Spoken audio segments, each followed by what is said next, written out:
All right, we are back for another Friday Financial Wrap-Up with Mr. Michael Zuber. How are you, Michael? I'm doing well, man. I really appreciate the opportunity to do this with you Friday mornings. It's kind of the end of my week, and there is no better way to do it than spend some time with you. I love it. So here we are. It is January 31st, 2025. I can't believe we're here at the Friday, the last day of the month. Yeah. Let's get into it. Fed Day review. What happened? What is your take on the Fed Day? So the Fed Day was, first and foremost, no Fed rate cut or increase, kind of as expected. Jerome Powell, was kind of said nothing really. Basically, the biggest message from Powell is we have time to wait for the data. And then the other thing I think he said that bears repeating is, it looks like we're set up to have lower inflation, but setup is not actual. Because again, if you remember last year, the Fed was surprised by inflation in January and again in March. And of course, what he is talking about is something we have brought up on this channel for probably 3 months now, maybe 4. We have some very positive base effects starting in January that even if inflation kind of stays where it is, it will go down. And then the last thing that Jerome Powell actually started to talk about is they're starting to use more up-to-date metrics for shelter. And obviously this is important because the latest shelter reading, and frankly, the last year, shelter's been over 4%. I think the last reading was 4.6, where if you just look at more current data, it is at best 1%. So if you take the largest contributor to inflation, which is shelter, which is about 36%, and you overstate it by 3.6%, it's not hard to show inflation below 2%. So, it's kind of a no-brainer. The odds of a March rate cut did go down. Again, the odds of a March rate cut we talked about last week went up because Christopher Waller's like, dude, we got 4 cuts coming. March isn't off the table. I think Powell did a pretty good job of, at least in the short term, taking March off the table. Again, we've got 2 months of data coming, so it could change.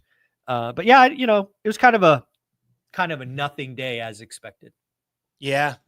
Kind of, if you weren't actually looking for it and expecting it and paying attention, you might have even missed it. Exactly. Yeah, I missed it. That's okay.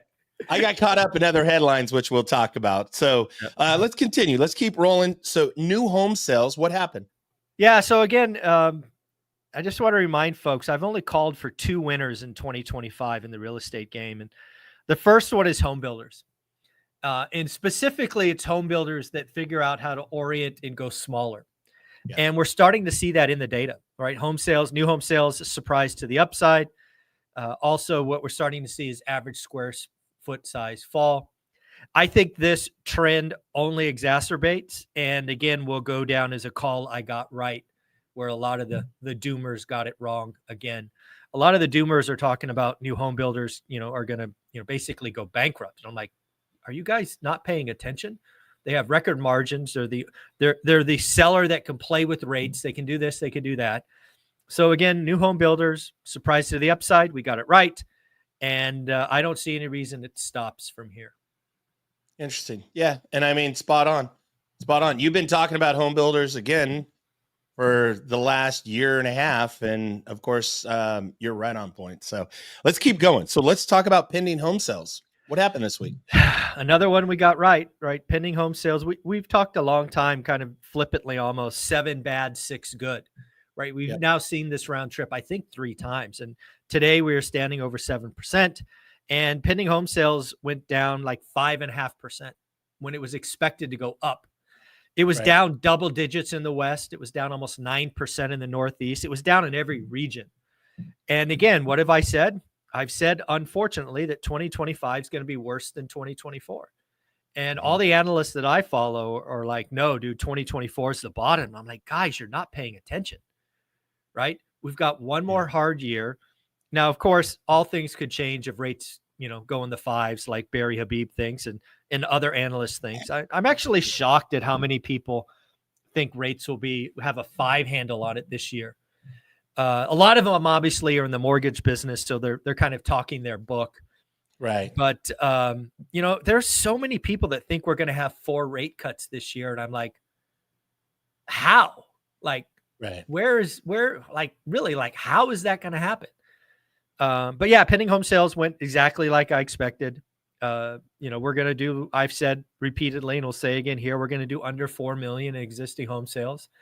And, with the pending home sales going down 5.5% in December, those become sales in January, and it's not going to be pretty. Yeah. No, spot on. So if we go sub 4 million transactions, I was talking about this on a Zoom yesterday with one of the realtor coaching groups. Mm-hmm. When was the last time we went sub 4 million? It's like in the 90s? I want to 30 years, say right? 95, I think. It's either 94 or 95. And again, I have that 50-year spreadsheet you guys can go get on my website, but I think it's 94 or 95. We did just sub 4. And the other thing is, if you go back to 95, because I've looked this up, we have 70 million more people in the United States. It's 30 years ago. I mean, 1995 is 30 years ago. So yeah, no bueno. Very interesting.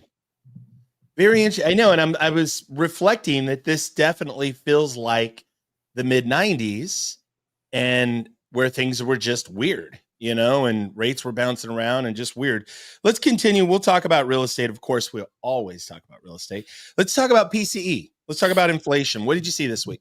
Yeah, so PCE is the third and final inflation reading, right? We get CPI, we get PPI early in the month, and then PCE comes late in the month. If you look at PCE headline today, it's up. It's like all the other inflation readings. It's up, and it's up significantly. It went from 2.4 to 2.6, and then core stayed flat at 2.8. Probably the only good thing I could say about PCE, I guess there's 2 things. One is the experts got it right. The experts got it right across all 4 metrics, right? Year-on-year core, year-on-year headline, month-on-month, month-on-month. So, and again, PCE is actually a calculation that has inputs from CPI and PPI. So it's more of a number that can be mathematically calculated ahead of time, which they did successfully. All right, if you're going to grasp at straws, what you could say is, yes, the PCE 12-month annualized is now 2.6. But if you want to go kind of inside the numbers, like Nick Timmeros from the Wall Street Journal, who I follow, he's like, dude, the 6-month is lower than the 12-month, and the 3-month annualized is lower than the 6-month. So there's a lot of hopeful signs that inflation rolls over. I will remind you that last year we got a surprise in January and a surprise in March. Hello, we're in January. There could be a surprise coming. So, I don't see any good news in the headline, but if you want to squint and look at the 3 and 6-month annualized, go ahead. But I think you're grasping at straws when you do that. We're going to transition into talk about AI here in a minute and talk a little bit about Silicon Valley, a little bit about the stock market. I have some questions there, but let me ask you one last thing from basically last week. We talked about oil. We talked about the barrel of oil, right? Like a barrel of oil today, I believe, is somewhere in the mid 70s, if I'm not mistaken, 75, 76 bucks. Yep. A barrel. Do you feel, though, again, with the Trump strategy, that by production, increasing fracking, and by getting oil down to, say, 60, 65, somewhere in the mid 60 range, is that going to be a big lever that basically not necessarily solves all inflation problems, but is going to be a huge lever into 24, 25 to basically, quote unquote, cure inflation? I think oil is, and I think I've said this in a past video, oil is like the number one thing I'm watching. Right? Oil, if I could wish anything for the American economy, I would wish oil to be $60 a barrel. Yeah. Right. $60 a barrel is enough for us to be profitable. It's enough for us to export. And frankly, it's not too low that other nations turn off. Right. Because that's the kind of thing that, if it goes to 40, like some people are calling, Saudi Arabia could turn off 4 spigots and now we got a problem. Right. So, yeah, $60 is like my wish. I think that absolutely rolls through, and it helps so much. Right. It will help inflation. It will help everyday Americans at the pump every day, it will be visible. It will be like, oh God, my car used to cost $110 to fill up. Now it's $77. That's like real money today. But more importantly, the market, right? The bond market, they will see $60 oil and take down their inflation expectations, right? Yeah. We're looking at inflation expectation in what's called the term premium, is why the 10-year note has gone up while the Fed funds has gone down. If you could bend the curve on inflation expectations, and then with other Trump policies, bend the curve on, spending, it could be really good. Unfortunately, time, right? I believe oil will be more impactful in the second half than the first half. Yeah. I believe oil will be more impactful in 26 than 25. But you got to start somewhere. And turn on the spigots, man. Go, go, go. Yeah. And it's interesting that, again, it's may not show up, but it basically gets us back into a stable place and a sweet spot recovering into next year is basically the way you're seeing it play out. Okay. Yep. I just wanted to make sure I read that. And that wasn't in our show notes for today. That was for me personally, and maybe for a lot of you that are wondering about this. Let's keep going. Let's talk about DeepSeek. For somebody that was hiding under a rock this week, what is DeepSeek? What was the impact to the financial markets? And then let's chat about this for a moment, because I got some insights on it as well, please. Yeah, so DeepSeek was a Chinese, AI language model that came out with a lot of pomp and circumstance, made a lot of claims, and really wrecked the AI trade. If you were in these stocks Monday, it was a bloodbath, right? I think Nvidia was down like 18% or something, because basically the early headlines were, you can use cheaper chips, your power consumption is not required. There was a whole question about, the billions of dollars being outlaid, by Meta and Google and, all these other ones, where, again, the initial headlines is, hey, we did this with $6 million, right? 100 million or 100 billion and 6 million. It's like the order of magnitude is wacky. So the initial headline was to sell. So Monday was a bloodbath. It has come out that a lot of what was put out to bear was frankly fake news and or lies, right? They're not using NVIDIA gaming chips. They're using NVIDIA H100s, right? Which is a big deal. It appears that they, took some data or learnings from OpenAI, right? It wasn't their unique genius. So again, a lot of what was claimed is, frankly, a lie. But that said, I truly believe competition is a good thing. Yeah. I think a quote unquote arms race around AI is a long-term benefit for the country and for the world, right? In the past, until last weekend, you really couldn't be an AI big player unless you had a balance sheet that was nuts, right? There were like 8 players.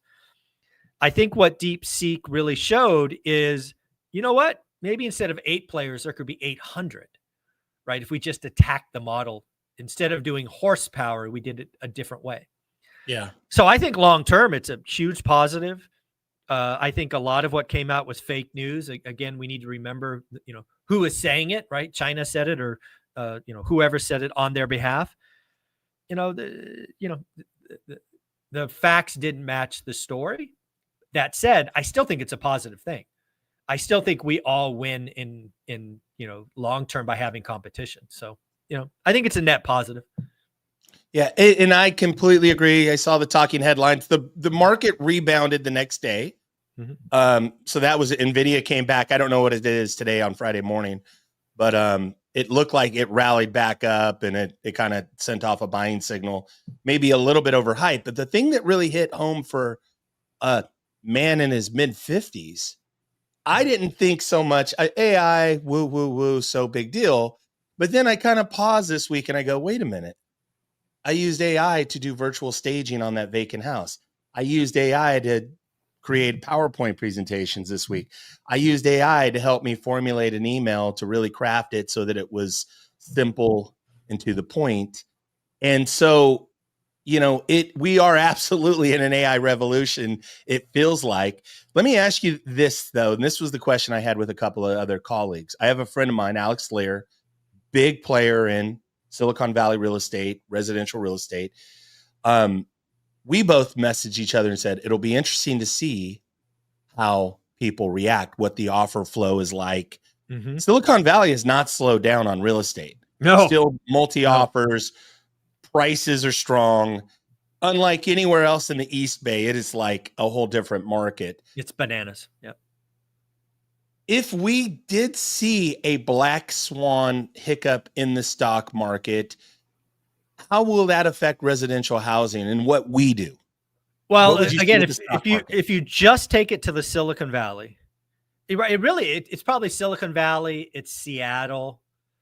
It's these tech hubs where these, the big 8 players are Microsoft, Amazon, Meta, Google. You guys know the players.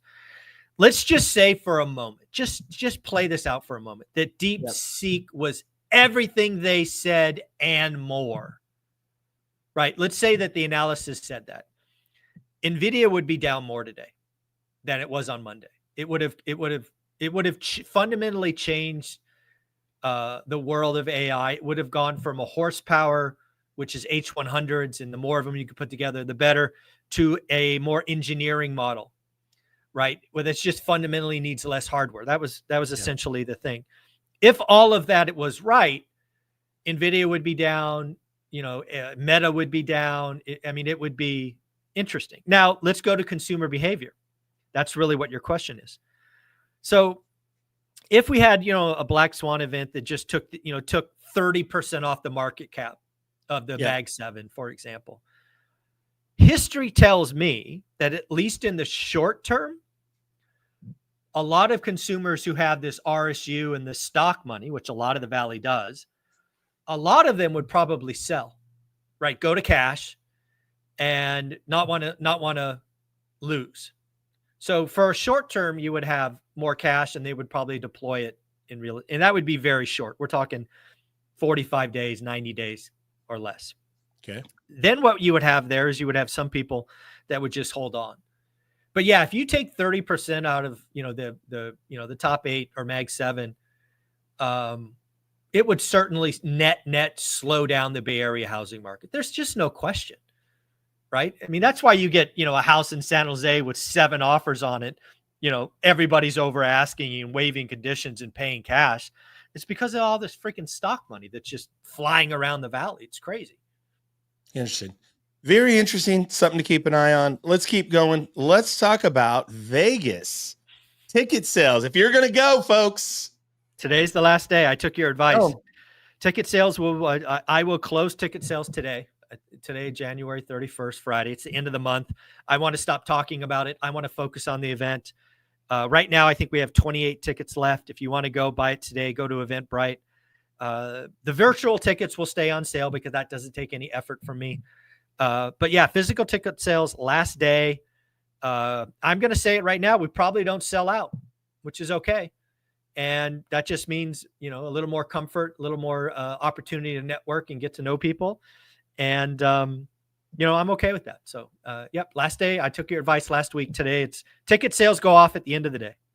Love it. Absolutely love it. Excited to see everybody. I can't believe we're 2 weeks away. Yeah. Literally 2 weeks away, right? 2 weeks. 2 weeks. Yeah, it's here. So, folks, if you're going to go to Eventbrite and buy your ticket now. Go get your tickets. Let's talk about also people can buy virtual tickets financially if the travel cost isn't there, or you've got kids and things, buy the virtual. How much is the virtual? Virtual's stupid. It's $99. And it gives you access to the recordings after, because I know a lot of people can't spend the weekend watching 16 or actually it's 18 hours of content. So you just by buying the virtual, you're going to get the recording. So, wild. Buy the virtual, get the recordings. There you go. $99, folks. Okay. Get your tickets. I'm gonna have Michael close the gate on virtual too, by the way, because I don't want him stressed out about it. Okay, all right, here, let's keep going. Let's talk about school. Man, what a community! What a cool tool and community. What is your take this week on school? I just love what I'm seeing inside school. I'm obviously no longer the biggest contributor to it, but I do monitor it every single day.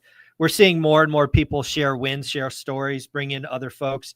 It's really growing into what I would hope it would. And that's a kind of a who I am, which is, let's help, let's ask questions, let's stay positive. And we're seeing so many people just give. And, one of the things that I'm really excited about at the Vegas event is I'm going to select 5 people from my community and give awards. And a lot of those people are in school. And I'm going to give 1 award to someone that I should have given to last year. It was a mistake. So there'll be 6 awards given, 1 from last year, kind of a makeup, and then 5 for this year. And I'll do that every year going forward. I love it. Because I just want to foster the people that are stepping up and frankly giving more than I am in the community are recognized and celebrated. So I love it. Folks, get your tickets. Go to Eventbrite. He's closing it. He's closing out. We're closing out. And the reason why this is not hype, by the way, it's because he has to give a head count for the catering as well as the seat count and the setup. And the biggest thing is that when you throw an event like this, for Michael, he doesn't want to be stressed out wondering about how many people are going to be there. He needs to work on the agenda. He needs to work on, how the flow is going to be during the event. I need to double check with speakers. I need to watch agendas. I need to make sure it's just freaking a nightmare. Yeah. It's a lot of work. It is a lot of work. So Michael, thank you for all you do. Folks, get your ticket. Let me ask you, the hat. I don't know that I've pointed. I think I pointed it out once about a month ago. Yeah. Make Michael healthy again. How was the journey, my friend? How are those steps, by the way? Yeah, we're doing really well. So it's January 31st. I weighed myself this morning, and I'm down 16 pounds. And I'm stronger, right? So a lot of fat loss, some muscle building. I feel better than in a long time. And it's not hard. Right? There's a lot of things. I'll probably do a video on like the 10 or 11 things I learned, because it's nothing like I've done in the last decades, right? I used to be a health addict, a CrossFitter through and through, and frankly doing nothing like that now and dropping weight, so it is 6 weeks because I cheated. I started December 15th, but yeah, 16 pounds in 6 weeks. And I only have one goal. My hard goal, my doctor still doesn't want to, like, I talk to Dr. Jeff all the time, and he keeps telling me, what's the goal? What's the goal? I'm like, dude, I'm at 9.9% body fat. I've never been there. The lowest I ever was probably 14-ish back when I was 185 and, could do a sub-hour Murph workout in a vest. But I've never been down that low. And it's just like, guys, you don't understand. I want to do hard, crazy things once a year. So, the 53-year-old guy is going to try to get sub 10%, right? Single digits and 9.9 counts. So that's what I'm going for. I'm not playing around. Maybe we'll have to have the one rental at a time pool party in the summer in Vegas. Yeah, that's not happening. Yeah, maybe. I don't know. I know a guy who might twist your arm. Yeah, you know a guy. Yes, that's true. I know a guy. I love it. I love it. So good. So excited, folks. Get your tickets. Eventbrite. I know there's at least 4 or 5 of you that have been waiting, debating if you're going to go, but you really want to go. Just go. Just get yourself there.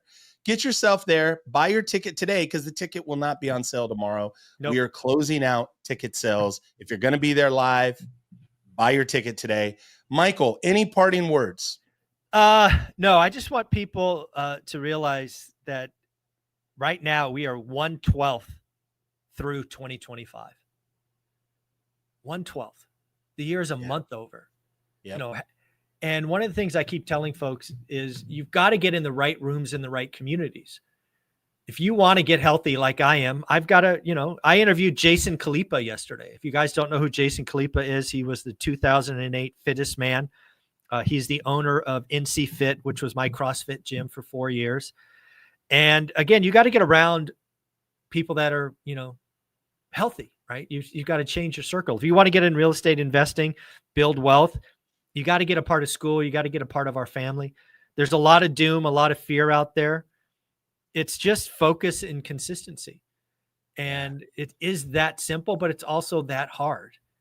Yeah. And we all of us are here for you if you want to be there. It's 67 pennies a day. It's stupid. It's just more. It's, the doomers can't afford 67 pennies a day, so it's enough to keep them away. But I'm just so happy with school. I love it. I love it. So good, Michael. Thank you for all that you do. Have a great weekend. All right, take care, bud. Thanks again.